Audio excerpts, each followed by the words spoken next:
जितना टाइम बापू अंदर रहा ना, उतना ही उनका इज्जत बढ़ा, क्योंकि वो राइट था।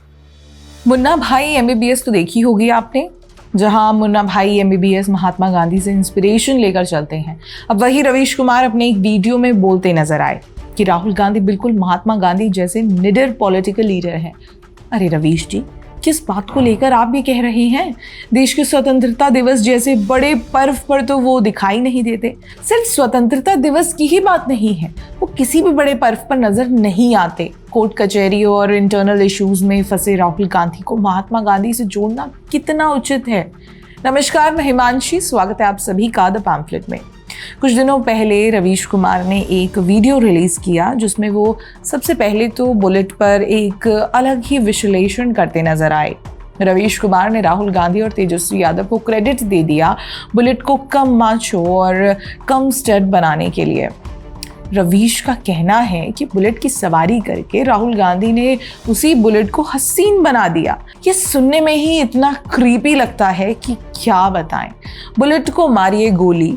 आगे बताते हैं कि कैसे रवीश कुमार दुखी हो जाते हैं कि मेन स्ट्रीम मीडिया ने राहुल गांधी की ये फालतू यात्रा को आगे कवरेज नहीं दिया। मतलब जब अपने पुराने अवतार में रवीश मेन स्ट्रीम मीडिया में थे तो उनका काम राहुल गांधी और कांग्रेस के सारे स्टंट्स को बढ़िया कवरेज देना ही था। खैर, इसका जवाब वो ही दे पाएंगे। 20 मिनट तक राहुल गांधी की सिंपिंग करने के बाद रवीश कुमार ने तो लिमिट ही क्रॉस कर दी। उन्होंने राहुल गांधी को महात्मा गांधी और ब्रिटिश हुकूमत के खिलाफ उनकी नॉन वायलेंस मूवमेंट के साथ कंपेयर कर दिया।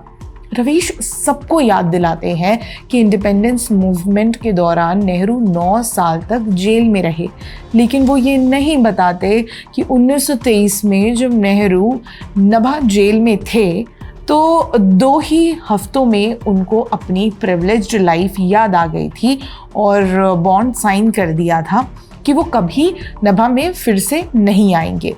सिर्फ वही नहीं, जवाहरलाल नेहरू के पिताजी मोतीलाल नेहरू ने अपने कॉन्टैक्ट्स से स्टिंग्स पुल की थी to get Nehru out of the Nabha jail.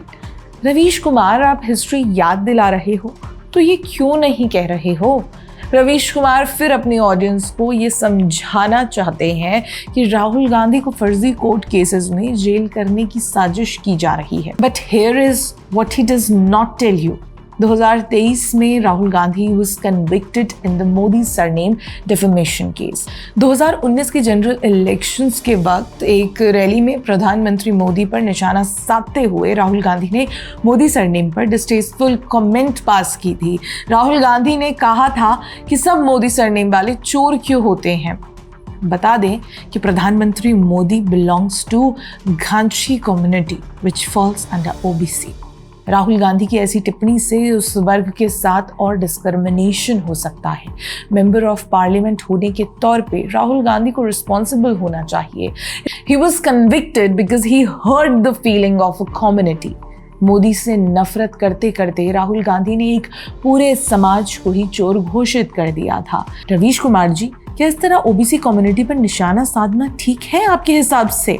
Ravish Kumar फिर और भी कहते हैं कि राहुल गांधी कभी माफ़ी नहीं मांगेंगे।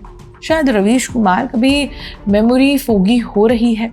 उन्हें थोड़ा याद दिला देते हैं कि राहुल गांधी कितनी बार माफ़ी मांग चुके हैं। रवीश कुमार खुद एक एग्जाम्पल देते हैं कि कैसे Rahul Gandhi stood by his words that RSS killed Mahatma Gandhi और कैसे राहुल गांधी ने उस स्टेटमेंट के लिए माफ़ी नहीं मांगी। खैर, अगस्त 2016 में राहुल गांधी ने सुप्रीम कोर्ट में झुक ही गए थे और कहा था कि आरएसएस ने गांधी जी को नहीं मारा था। सुप्रीम कोर्ट ने राहुल गांधी को फटकार लगाते हुए ये भी कहा था कि क्यों उन्होंने पूरे ऑर्गेनाइजेशन को ऐसे जनरलाइज कर दिया था and try to defame the organisation.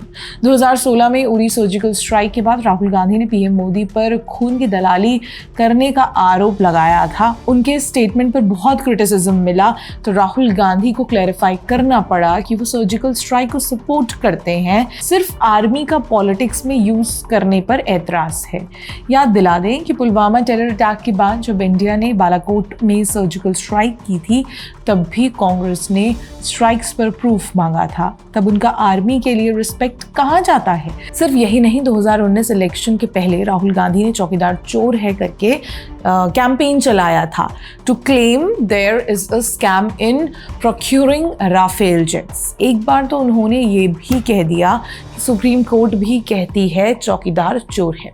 खैर, सुप्रीम कोर्ट ने तो क्लीन चिट दे दी थी और इसी चक्कर में राहुल गांधी ने सुप्रीम कोर्ट से माफ़ी भी मांग ली। रवीश कुमार शायद उम्र के साथ साथ भूलने लग गए हैं सब।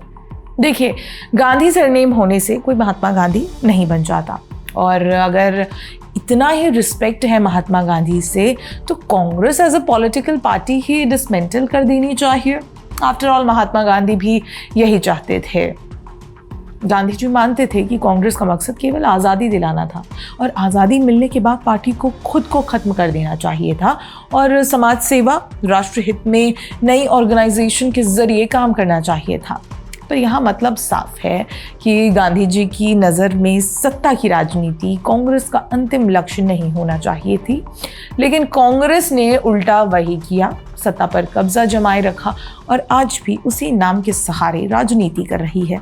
इसलिए जब राहुल गांधी को गांधी जी से जोड़ा जाता है तो ये बिल्कुल बेईमानी है, क्योंकि गांधी जी की असली इच्छा तो यही थी कि कांग्रेस को अस्तित्व में ही नहीं रहना चाहिए था।